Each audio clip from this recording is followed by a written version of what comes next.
तो हम बातें कर रहे थे सर हिंदुस्तान की इतिहास की सबसे लंबी लड़ाई 1681 से 1707, 27 साल के युद्ध मराठा साम्राज्य और मुगल साम्राज्य के बीच हुई। अब मैं आपको कुछ फैक्ट शेयर करना चाहता हूं। मराठा साम्राज्य की कुल सैनिकों की संख्या लगभग 1 लाख थी। मुगल साम्राज्य की सैनिकों की संख्या लगभग 6 लाख थी। मराठा साम्राज्य 1,30,000 स्क्वायर किलोमीटर जमीन पर शासन कर रही थी। मुगल साम्राज्य 40 लाख स्क्वायर किलोमीटर जमीन पर शासन कर रही थी। मराठा साम्राज्य के पास में बेहद लिमिटेड रिसोर्सेस थी। मुगल साम्राज्य के पास में उनका शासन अफगानिस्तान से लेकर बर्मा तक और ऊपर कश्मीर से लेकर कन्याकुमारी तक फैला हुआ था, बीच में महाराष्ट्र का कुछ पार्ट छोड़ करके। तो उनके पास में अनलिमिटेड रिसोर्सेस थी। इस 27 साल के युद्ध में 30 लाख लोग युद्ध भूमि में वीर गति को प्राप्त हुए। 20 लाख से अधिक लोग अकाल, युद्ध में लगने वाले घाव, भूखमरी और बीमारी से मर गए। 50 लाख लोग। उस समय हिंदुस्तान की आबादी 15 करोड़ थी और मराठा साम्राज्य की आबादी के बारे में एग्जैक्ट इंफॉर्मेशन तो नहीं है, लेकिन कहा जाता है 1 करोड़ से भी कम थी। 1 करोड़ की आबादी, उसमें 50 लाख लोगों की मृत्यु। लेकिन मराठा साम्राज्य ने घुटने नहीं टेके। मराठा साम्राज्य ने मुकाबला किया। ना सिर्फ मुकाबला किया वरन युद्ध को जीता। और इस घटना के 1707 में औरंगजेब के मरने के बाद उसके सिर्फ 50 साल के अंदर मराठा साम्राज्य 1,30,000 स्क्वायर किलोमीटर से बढ़कर के 25 लाख स्क्वायर किलोमीटर पे पहुंच गया। आज हिंदुस्तान का कंप्लीट क्षेत्रफल लगभग 33 लाख स्क्वायर किलोमीटर है। मतलब प्रेजेंट इंडिया का 75% लैंड पे मराठा साम्राज्य का कब्जा था, सिर्फ 50 साल के बाद में। दूसरी क्वेश्चन मैं आपसे ये पूछना चाहता हूं, वो कौन सी ताकत थी जिसके सामने मराठा साम्राज्य, वो कौन सी ताकत थी जिसके सामने मुगल हार गए, समाप्त हो गए? वह कौन सी ताकत थी जो मराठा साम्राज्य को प्रेरणा दे रही थी? वह कौन सी ताकत थी जो इतनी जान माल की क्षति होने के बावजूद भी मराठा खड़े थे? वह कौन सी ताकत थी जो छत्रपति संभाजी महाराज की विभत्स हत्या के बाद भी मराठा खड़े थे? वह कौन सी ताकत थी जब छत्रपति राजाराम के मरने के बाद भी मराठा खड़े थे? वह ताकत कौन सी थी? वह ताकत थी छत्रपति शिवाजी महाराज की लीगेसी, छत्रपति शिवाजी महाराज की विरासत। होता क्या है, छत्रपति शिवाजी महाराज एक मल्टीफैसेट पर्सनालिटी के व्यक्ति थे। छत्रपति शिवाजी महाराज एक भीषण योद्धा थे, महानतम सेनापति थे। छत्रपति शिवाजी महाराज दुनिया के सबसे बड़े बिल्डर थे। जब उनका देहांत हुआ तो उनके पास 370 किले थे। दुनिया के इतिहास में ऐसा कोई भी शासक नहीं हुआ जिसके 370 किले रहे हों। छत्रपति शिवाजी महाराज एक बहुत ही योग्य प्रशासक थे। छत्रपति शिवाजी महाराज ऑब्वियस है बहुत ही मातृभक्त पुत्र थे। छत्रपति शिवाजी महाराज एक बेनेवोलेंट रूलर थे। छत्रपति शिवाजी महाराज एक स्किल्ड डिप्लोमैट थे और एक स्टेट्समैन थे। लेकिन जो छत्रपति शिवाजी महाराज की जो सबसे बड़ी क्वालिटी थी वो ये सब नहीं थी। छत्रपति शिवाजी महाराज की जो सबसे बड़ी क्वालिटी थी वह क्वालिटी थी छत्रपति शिवाजी महाराज दुनिया के अन्यतम लीडर थे। विश्व इतिहास में भगवान श्री राम के बाद दूसरा कोई व्यक्ति ऐसा हुआ जिन्होंने स्क्रैच से शुरू किया और दुनिया की सबसे शक्तिशाली हुकूमत से जा टकराया, और ना टकराया बल्कि विजय भी प्राप्त किया। वो व्यक्ति थे छत्रपति शिवाजी महाराज। हम सभी ने सुना है राम राज्य, भगवान राम अयोध्या वापस लौटे और उसके बाद जो उन्होंने शासन किया उसको राम राज्य कहते हैं। उस राम राज्य में लोग चैन से सोते थे। छत्रपति शिवाजी महाराज की उम्र सिर्फ 16 साल थी जब रोहिडेश्वर के मंदिर में उन्होंने प्रतिज्ञा किया था स्वराज्य। राम राज्य में लोग चैन से सोते थे, स्वराज्य में लोगों ने सोना बंद कर दिया तब तक जब तक कि स्वराज्य ना मिले। ये उनकी लीडरशिप एबिलिटी थी जो 16 साल में उन्होंने एक विजन को देखा और वो विजन था स्वराज्य का। और उस विजन को पूरा करने के लिए मराठा साम्राज्य की स्थापना करने के लिए लोकल मराठी लोग जिनके पास में कोई वो योद्धा नहीं थे, वारलॉर्ड्स नहीं थे, सिपाही नहीं थे, सैनिक नहीं थे, वे थे मामूली किसान, वे थे मामूली कामगार, वे थे मामूली लोग, हमारे आपके ऐसे लोग। लेकिन यह छत्रपति शिवाजी महाराज की लीडरशिप एबिलिटी थी जो एक मामूली किसान, एक मामूली लोहार को भीषणतम योद्धा बना दिया। भीषणतम योद्धा। आगे जब लिगेसी बढ़ती है, छत्रपति शिवाजी के देहांत 1680 में होने के बाद एग्जैक्टली 235 साल के बाद में जब हम दोबारा गुलाम थे, उस समय बाल गंगाधर तिलक ने एक नारा दिया, स्वराज्य हमारा जन्मसिद्ध अधिकार है।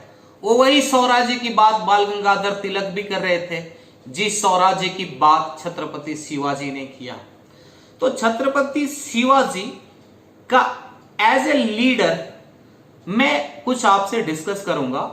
उनकी युद्ध की कहानियां, उनकी वीरता, उनकी एडमिनिस्ट्रेटिव, उनकी बिल्डर, वो सारे आप जानते हैं।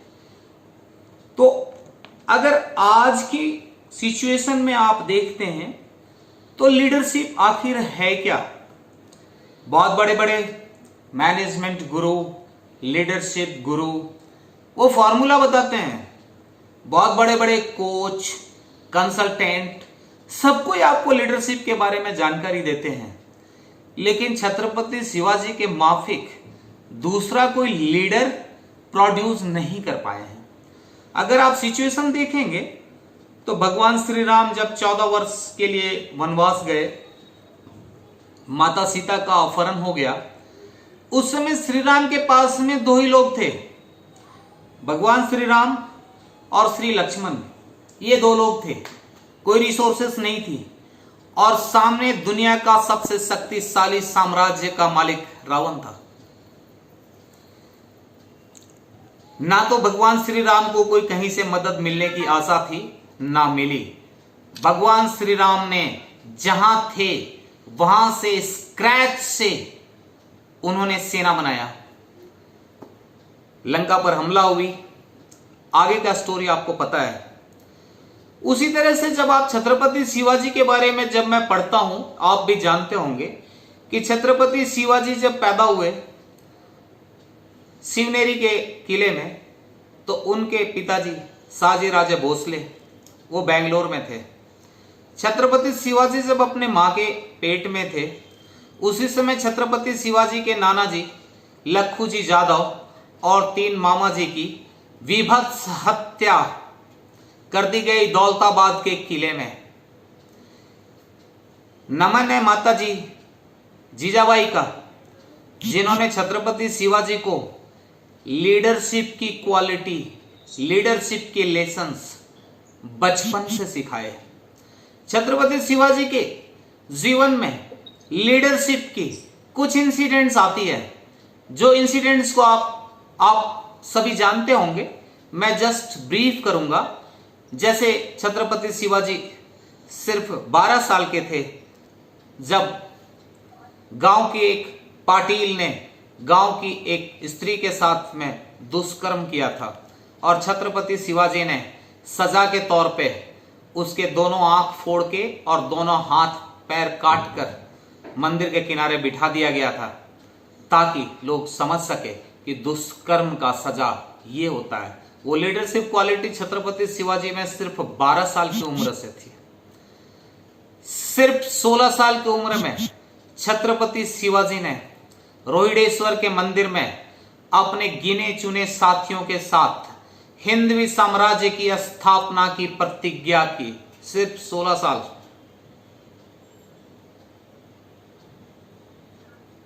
आज 16 साल की उम्र से हम भी गुजरे हैं, हम में से सभी लोगों ने गुजर गए हैं।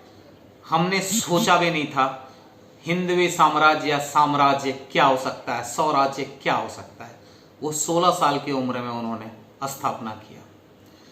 छत्रपति शिवाजी की जिंदगी में एक और इंसिडेंट आई है जो मुझे बहुत ज्यादा इंपैक्ट डाली। छत्रपति शिवाजी सिर्फ 21 साल के थे जब कल्याण पे हमला करके कल्याण का नवाब भाग गया और कल्याण की बहू जो एक अफगानी लड़की थी, छत्रपति शिवाजी के सामने उस अफगानी लड़की को पेश किया गया। छत्रपति शिवाजी ने उच्चतम मर्यादा का पालन करते हुए उस महिला को माफी मांगकर बाइज्जत पूरी जेवर जेवरात देकर उसके परिवार के पास वापस छोड़ा। ये थी छत्रपति शिवाजी की लीडरशिप। और आज मैं बहुत प्राउड होके कहता हूं कि आज भी महाराष्ट्र इंडिया में वुमेन मेट्रो सिटीज के लिए इन कंपैरिजन टू दिल्ली या other metro town Mumbai much better है। ये लीगैसी छत्रपति शिवाजी का कैरी कर रहे हैं मराठी लोग। नमन है मराठी लोगों को जो आज भी छत्रपति शिवाजी के इस विरासत को कैरी कर रहे हैं।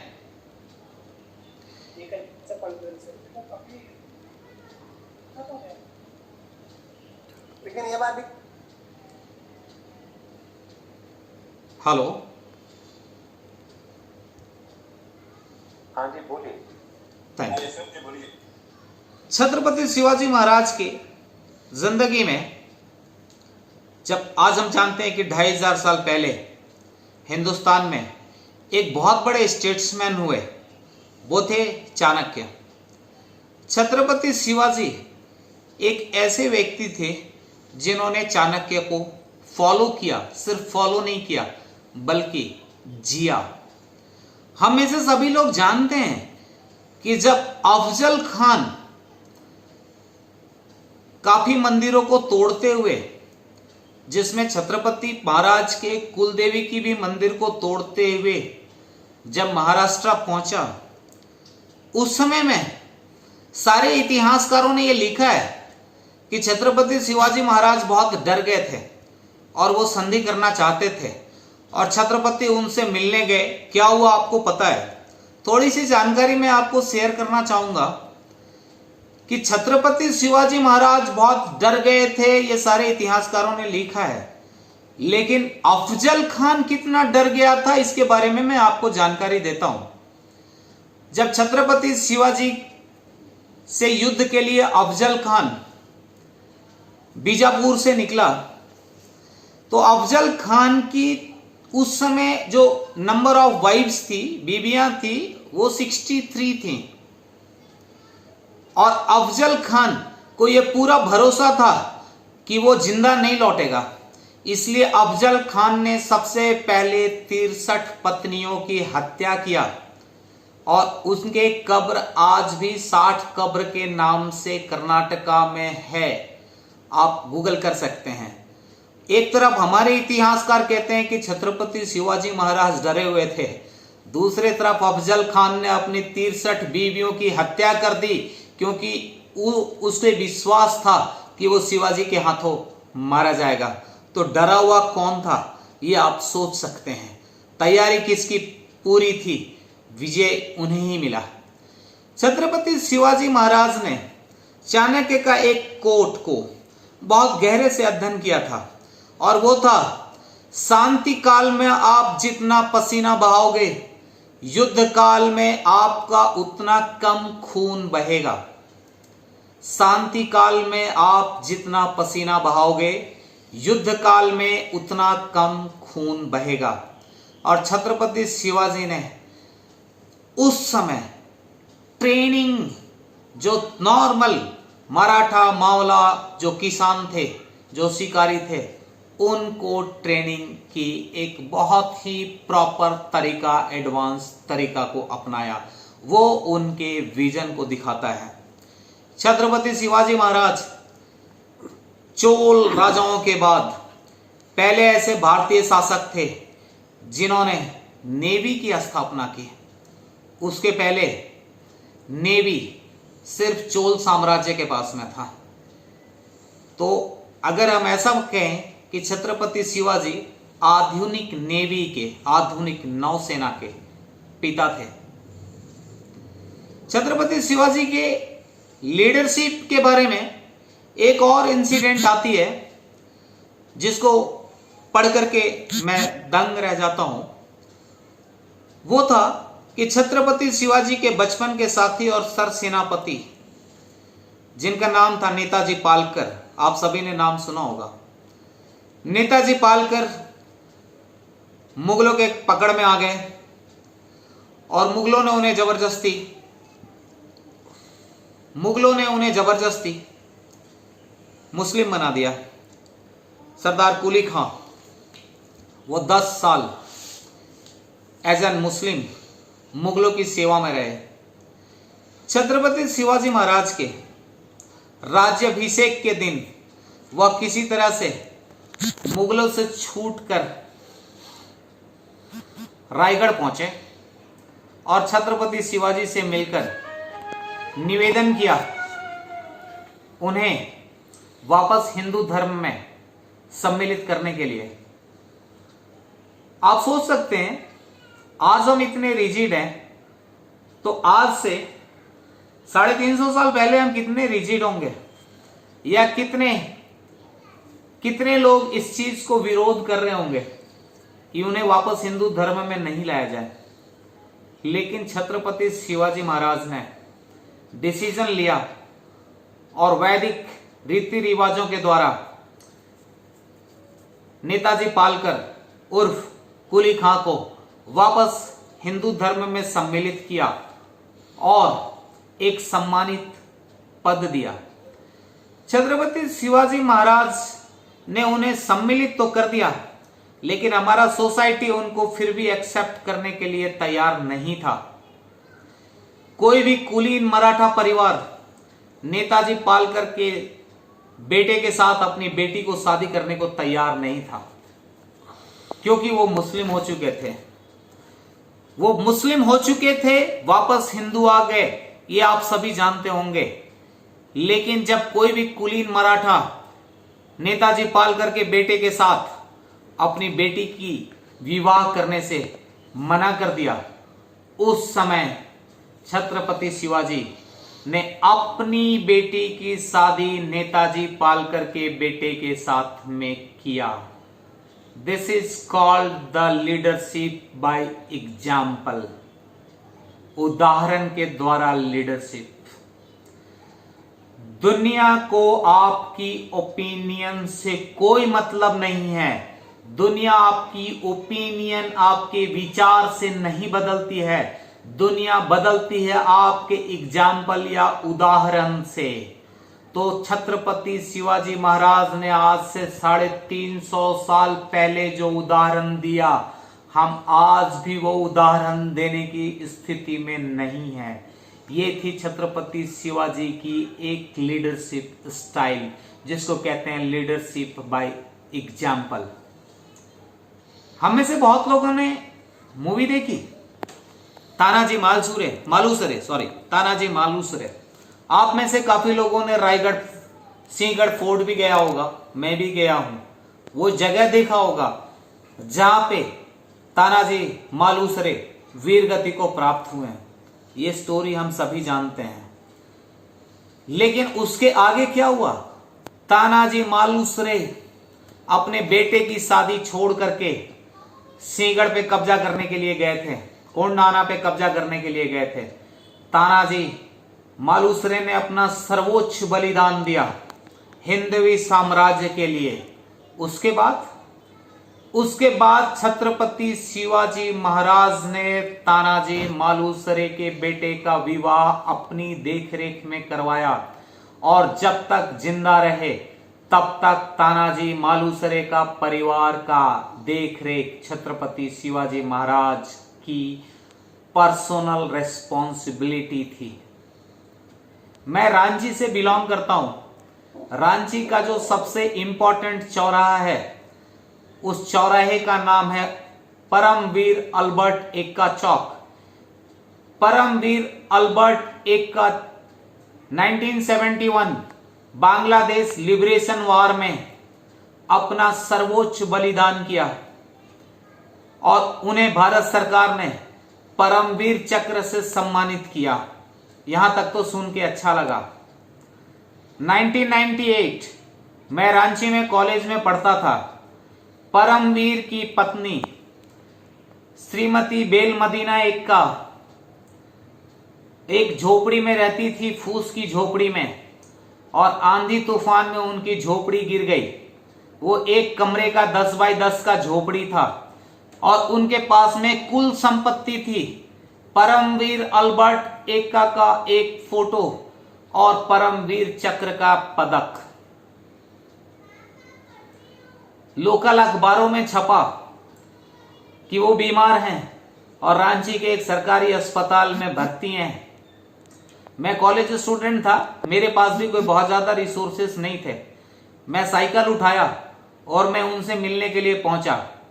मेरे हॉस्टल से लगभग 5 किलोमीटर की दूरी पे राजेंद्र मेडिकल साइंस कॉलेज है, मेडिकल साइंस। मैं वहां पे पहुंचा, ढूंढता ढूंढता मैं उनके बेड के पास पहुंचा। परमवीर की पत्नी एक लावारस के माफिक सरकारी अस्पताल के कोने में एक टूटे हुए बेड पे पड़ी हुई थी।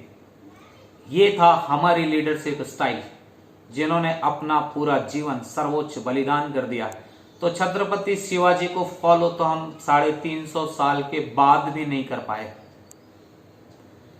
कहा जाता है कि छत्रपति शिवाजी के किसी भी सैनिक युद्ध भूमि में सर्वोच्च बलिदान करने के बाद उनके परिवार को 1 सेर सोना और 5 एकड़ जमीन मिलती थी जिस पर चोट नहीं लगता था। आज हम क्या देते हैं हम सभी जानते हैं। ये थी छत्रपति शिवाजी महाराज की लीडरशिप। छत्रपति शिवाजी महाराज ने इंडिया में सबसे पहले केंद्रीय कोषागार से। यस सर, एक मिनट आपको मैं रोक रहा हूँ। मैं एक बार फिर से सभी से निवेदन करूंगा कि अभी 4 मिनट बाद जब ये लिंक खत्म हो जाएगा, एक्चुअली 40 मिनट की लिमिटेशन है, तो प्लीज आप लोग दोबारा से ज्वाइन करिए। एक अच्छा मैसेज चल रहा है, आपको भी जान पाएंगे और चीजें। मैं आप सबसे रिक्वेस्ट करता हूँ, अब 4 मिनट बाद ये खत्म हो जाएगा तो फिर से उसी लिंक पे क्लिक करिएगा, ठीक है? पांडे जी करिए। वॉइस थोड़ा डिस्टर्ब आ रहा है। हाँ, मैं ये कह रहा हूँ कि अभी 4 मिनट में ये लिंक 40 मिनट के लिए था तो वो एंड हो जाएगा सेशन। आप फिर से उसी लिंक पे क्लिक करके ज्वाइन कर लीजिएगा सभी लोग।